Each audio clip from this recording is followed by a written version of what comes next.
Welcome, guys. Today we're going to do number 3, which is your maxillary right first molar. So we'll wax up the maxillary first molar, which is pretty common tooth for any type of restoration procedure, and it also helps to learn the overall anatomy of a molar. So I like to start with the original tooth and do original markups. So we will do number 1 is your pre-wax checkups. So in that, we'd like to just mark where the cusp tips are located, and mark down on the typodont so we know the angle that the cusp tip and this ridge is running. And then we have another cusp tip here that's running. It's more lingual, and okay, so we got that down. We'll do the same thing on the facial.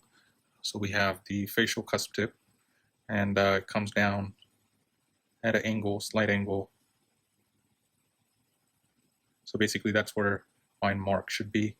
And then for my distal cusp, so just a rough idea, pencil mark always, we'll wash our typodont before you turn it in or do anything, so pencil will be gone. Anything else, so we'll just start talking about the details that we should look for. We know it's a rhomboidal shape, first molar.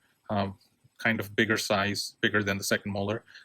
It's important to match up the cusp tips, so we should know that relationship is just focus on the premolar cusp tips and then focus on the mesial cusp, those are aligned, and now focus on the second molar cusp tips and then focus on the distal cusp only, or also the mesial, so they go in a line, those 4 cusps there and then those 3 cusps in that fashion. And then similarly on the palatal side, same fashion is that the molar cusps match with the, or you can see that only the mesial lingual cusp matches with the first molar cusps, whereas only the mesial lingual cusp on our first molar matches the premolars at a certain angle. So that's what gives it the big shape, to able to have the cuspicare belly. That's optional sometimes to include. So that's right there, right in the center of our line. And if we talk about occlusal, so it's important to learn how to make cusp cones. So that's number 1, cusp cones, marginal ridges that are going around.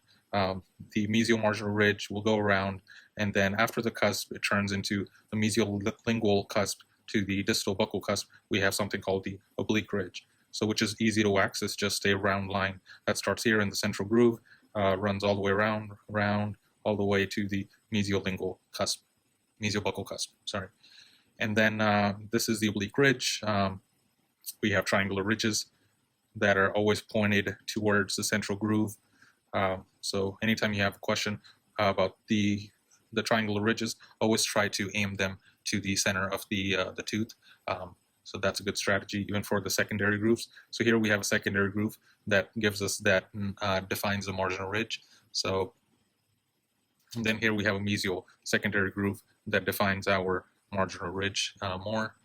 It's important to match these widths, these triangles that I'm forming right now on the adjacent teeth. And then we have the central groove. So now I'll just have a lot of drawing, but you just follow the pencil. So the central groove would run here, over that oblique ridge into the central pit, and then cross over both of the triangular ridges into the mesial cusp. And then here we have the secondary grooves that are joints. So we'll take that out of the typodont and then put in the die. So now that we have done initial markups with the tooth, with the original tooth, we will just do more markings on the die itself. Before that, I would like to put die lube on the adjacent teeth. So you would put die lube painted on both adjacent premolar and the molar to prevent wax from sticking. So I've already done that. And then now I have my die ready. So the important trick for molars is to put the die and have some wax on the bottom, so that it just retains the heat better. And that should just help you seat it better inside the slab. So I'll just take my PKT, or you can take a spatula to do this.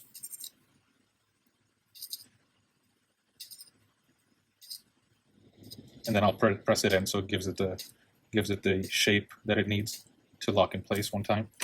So I'll just quickly seat it the right way. That's important. and sometimes you can put too much. So we will just leave that in there. Hopefully that will help us. So as that cools, we will do our marking. So like we said, we had our first groove that came up that line, and it comes to the cusp tip. And then one thing as important as always is that these dies are just reduction of the original tooth. So it usually follows anatomy. So even this has a cusp cone that should follow in line with all of the other important teeth that we care about. So here's all these cusps are in line, and we have that marked up. We'll do that same thing on the facial side. So we'll start from the top, and that will just help us give us a vision to where to start. And if you have a good base, then you're more than likely will have a successful waxing. And then same thing here. Here's our line. We'll just draw that up, our die, because it will just come off later. And then you can see the mesial line is very close to the end. So that's one of the things, is that it's a very bulky tooth. So even though it comes here, it kind of comes at a curve. So we have our initial lines. We can even, if you want, you can put a central groove line if that helps you, but not really necessary. We should note, we have a buccal groove that comes down that splits the cusps, and the cusps follow equal distance. So we have an equal distance between the premolar, and then premolar to the mesial buccal has an equal distance, and mesial to distal has equal distance, and then distal to mesial of the second molar has equal distance. So that's important to maintain on both the buccal and the lingual side. So now that we have done our number one pre-wax checks, now we have a good base to work. So we'll do step 2, which is coping. So you can use a spatula, or you can use a PKT, number 1, and all we're doing is adding a quick wax to all of the surfaces of the tooth, just to make sure that we know the dye maintains the anatomy of the tooth. So try to also, the layers that you add of wax should also maintain the anatomy as you add. And then definitely for occlusal, try not to fill. The reason you're not seeing is because I'm tilting it down to get the wax out of the central groove. You wouldn't want to get too much wax because every time wax will always drip down. So you will always get addition to the central groove. And then sometimes people get a bulky central groove. So the idea here is just to have a thin layer of wax all the way around. And then I'll show you right here the end result. So I would add a little bit more. I'll keep adding to my facial and my big areas. But that's the general idea for the coping, and still maintaining some type of help to guide you later on. A few moments later. So we just did a bare minimum to get a coping all the way around the tooth, all across. And don't worry too much about carving. We'll carve the margin that's all the way around the plastic and the tooth. We'll carve that towards the end as we move along, because we'll do a lot of things around the margin. So now we'll just maintain those lines. As you can see, it's going up. So I'm just trying to make some wax ridges on all the way around the occlusal and the lingual. And this will help me retain my cusp cones, which is one of the most important steps in waxing molars, premolars, mostly everything.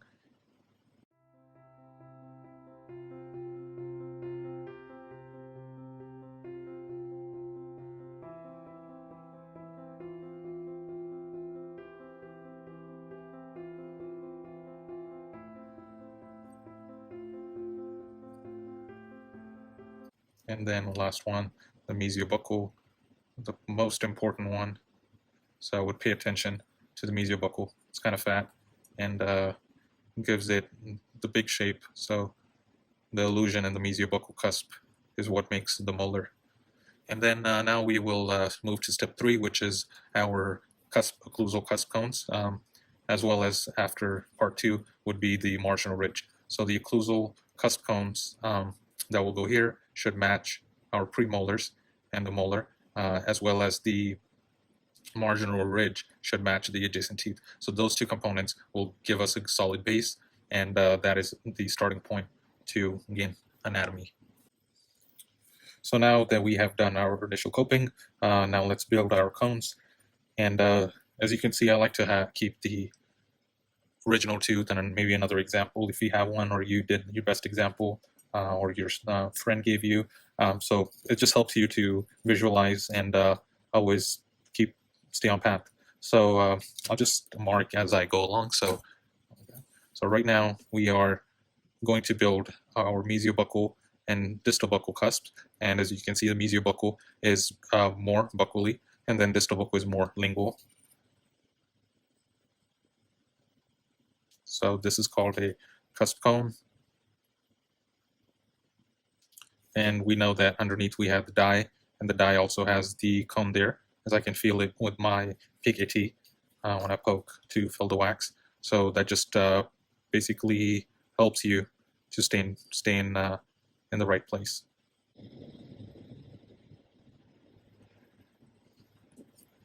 So another strategy you should always look is look for the height through different views. So we know the premolars should match the height with the mesiobuccal, and that one seems a little too high right now.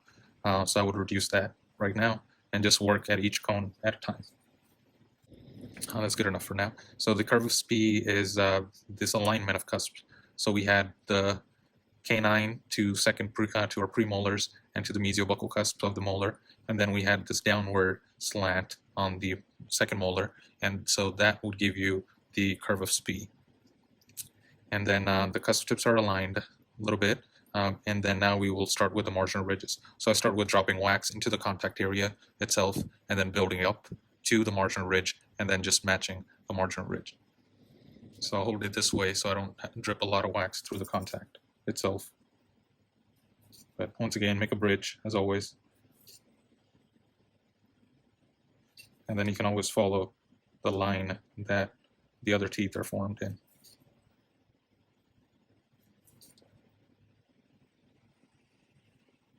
And then always try to go towards the cusp or down the cusp rather than any other direction.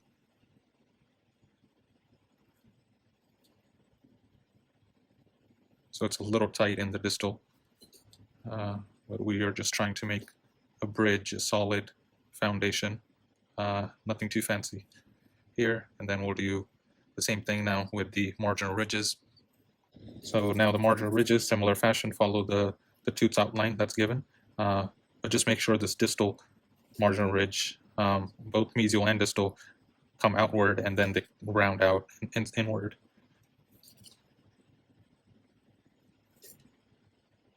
And always come from a cusp to a cusp, so which gives you proper lines.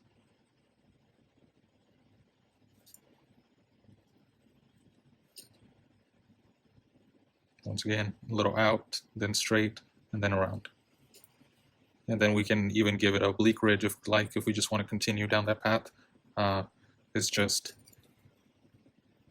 that cusp continues after the mesiolingual cusp, keeps going into the central groove, and then you can even take it over to the mesial buccal cusp if you like. Just give it a little outline, not just one small line, just to tell you where everything is. And now we'll continue on with the marginal ridge. So we just did the mesial, and now we'll just finish with the distal.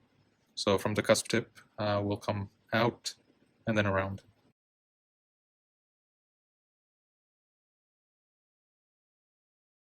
So molar is tricky to because it takes a lot of time. So once you have the cones and the margins, after that it's pretty easy workup. So once again here we're just going out, then straight, and then round, and hopefully that will give us what we're looking for. And then I think that's good enough for the marginal ridges themselves.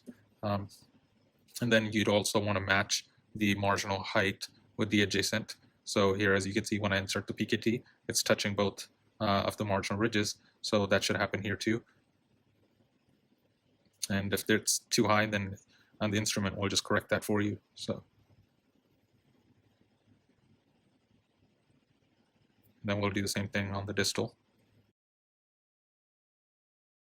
And we'll just continue doing this throughout the exercise. So till we have a perfect. So now we'll finish our facial. So in the facial, as we remember, we had those original line that's helping us to wax. You don't have to do this. This is just beginners, or if you just need another trick to make sure you're in the right spot. So we will just make these lines a little more prominent and use them to give our facial development.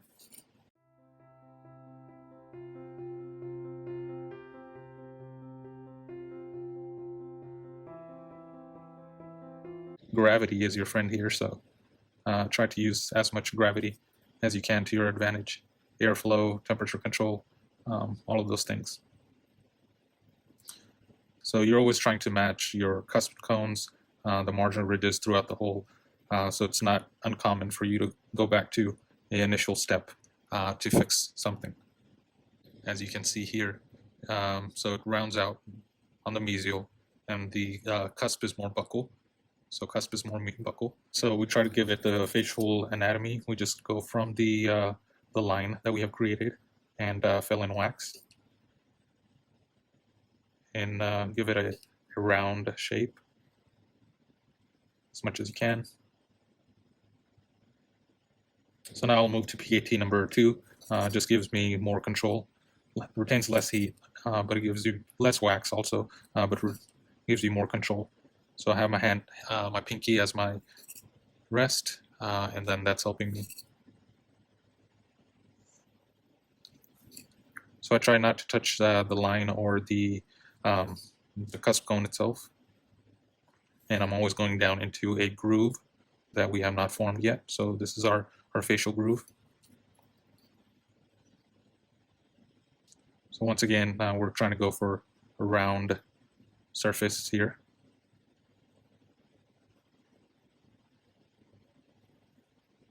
So we'll come back and carve that with a sharper instrument. But so far, it should match in line with our premolars. And it's pretty good. It's pretty close. And from every direction, so I'm looking at it, I'm curving my typo dot so I can see the instrument flat end. So I'll do that to every line that we have created on the facial and the lingual side. And that's it. That's it for now.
So after you give an initial wax up on the facial and the lingual, some people you can even take it out and then fix all around, or you can just keep going and then worry about that later. So now you can use a brush, you can use a blower of some sort. Here, this is just homemade, and you will use this to give you some type of polish, so you have a good base to continue on working. So I just heat it up for a few minutes, not too much, and then blow in just like a systemic order. So just go from one end, so distal in this case, to mesial, just to blend in as much as I can, and then we'll go back and do the shape later.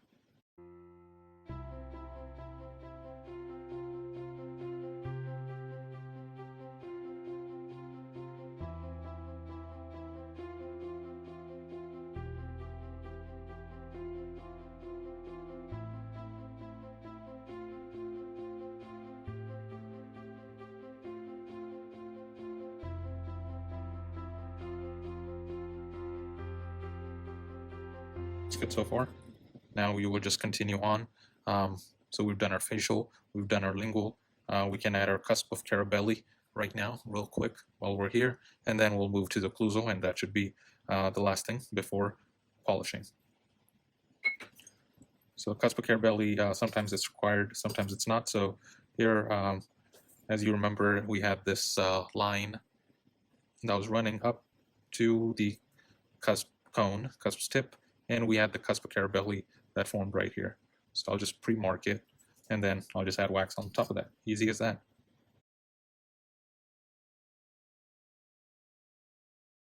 And there we have some sort of a cusp of Carabelli that's formed.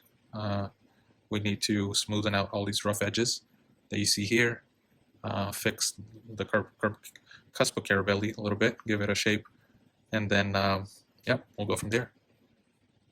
So far, the cusps are somewhat in line, just need to be filled from every direction, if all the curves be slanting downwards. So now after this magic that helps you, give you that glow, now we'll continue on. So after we did the facial, the lingual, the buccal and lingual, we'll use PKT number 2, the smaller medium end. We can use that medium end to work on the occlusal. So occlusal, important after the cusp cone, is the triangular ridges. So triangular ridges basically go from the cusp cone, and you are drawing triangles in a way that you're drawing lines into the central groove. So I'll start with the basic outline that I'm looking for, and then I'll melt wax down from that triangular ridge. And you always want to look from different angles, as this triangular ridge gives you the occlusal anatomy, so the occlusal plane that you have. So right now we are a little too high.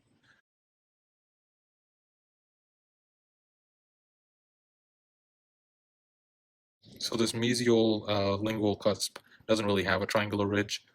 Just give it some type of a line, and that's good enough. Just not too big. Make sure, once again, that it follows our occlusal plane to give us that triangular look. So this is what I mean. I'll just lightly at an angle touch that line, and that creates the triangular ridge. So we'll do that for every cusp cone, every cusp tip. So 2 on the buccal, and then 2 on the lingual side. And then another trick just to remember is that all of these are pointing to the central pit. So just make the direction going towards the central pit, and you should be good. Once again, look from every angle to make sure you're following the occlusal anatomy. So here we have pretty good occlusal anatomy, and we already formed semi-triangular ridge on this distal buccal cusp with that oblique ridge. So we'll just melt the sides to give it a more pronounced look.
that we have done our triangular ridges, we will just try to give more pronunciation to our oblique ridge that runs from that mesiolingual, and that's a very important test question, mesiolingual of the first molar to the distal buccal. So you have to remember this is the buccal side.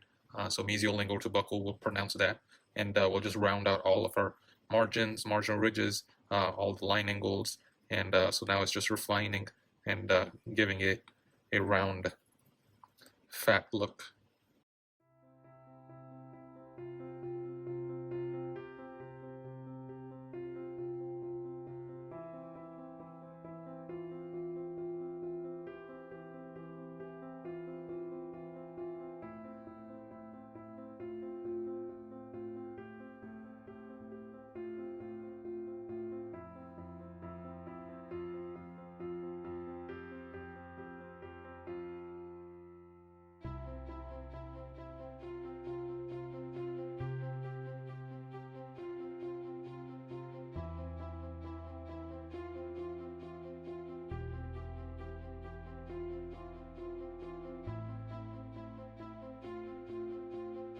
So I'll just go around all of the occlusal margin, trying to give it a rounder look and look from every angle that I can. So right now that doesn't look too hot, so we'll just fix that.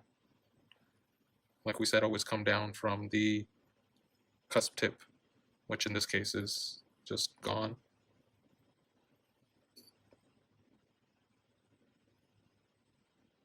So we have this line as always giving us, thanks a lot Wax, giving us a roadmap of where my cusp cone is.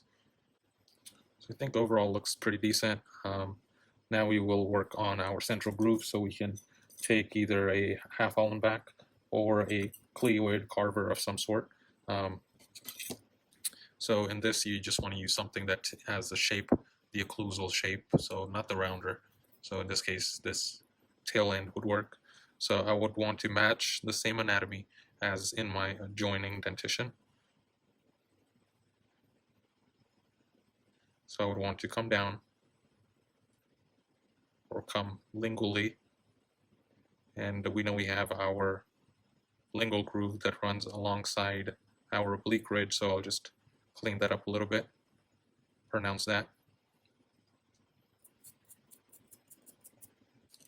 Central fossa, so started and then now has to make its way over the oblique ridge into the central groove, and then makes another V-turn over both of the triangular ridges that we have created.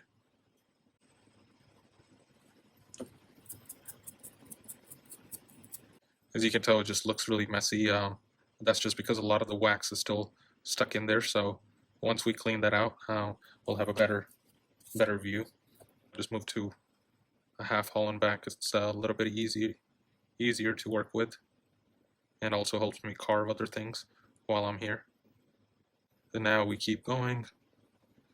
Make that buccal groove come in, join the central groove. We have the lingual groove that joins the central groove next to the oblique ridge.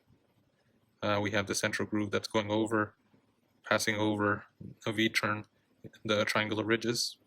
I'm just carving that now.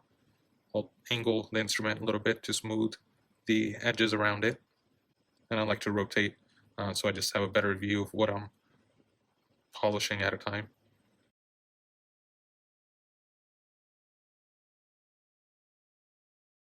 It's either it can go really good or go really bad. So just be gentle with this strategy. So we'll just kind of gloss everything, and then we'll take it out and then check for more details.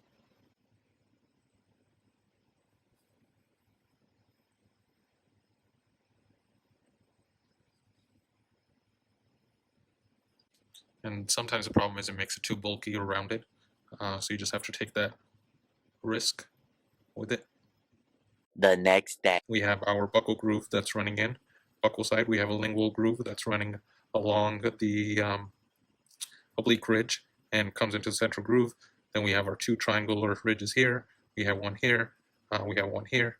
And the next step would be to fill in a little bit more wax and then give secondary grooves.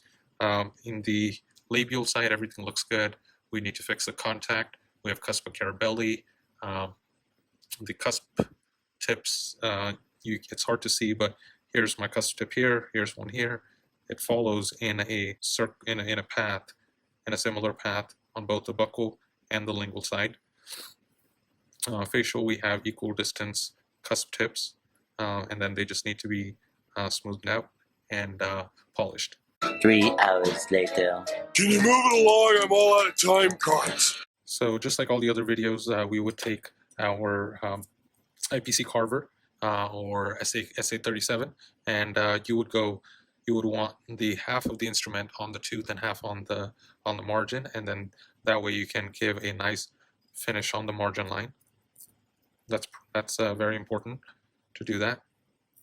Carving that final carve, you want to put this under cold water, toothbrush with a little bit of soap, and just run that, wash that off, and that will give you a shine. Step 1 shine. And then step 2 shine we would get is having our pantyhose, and you can just either wet it or have one side that's wet and another side that's dry. Some people also use cotton swab or cotton tips. So anything you like. The cusps flow in a harmony, both sides. We have the cusp carabelli here, and pretty good occlusal anatomy. That you look from every angle, you see down the tooth. So overall, I would say this is pretty good. So don't compare yourself to this kind of product. This is many hours of practice, practicals, grading, and practice. So just keep on practicing, and hope yours are better looking than mine. Good luck.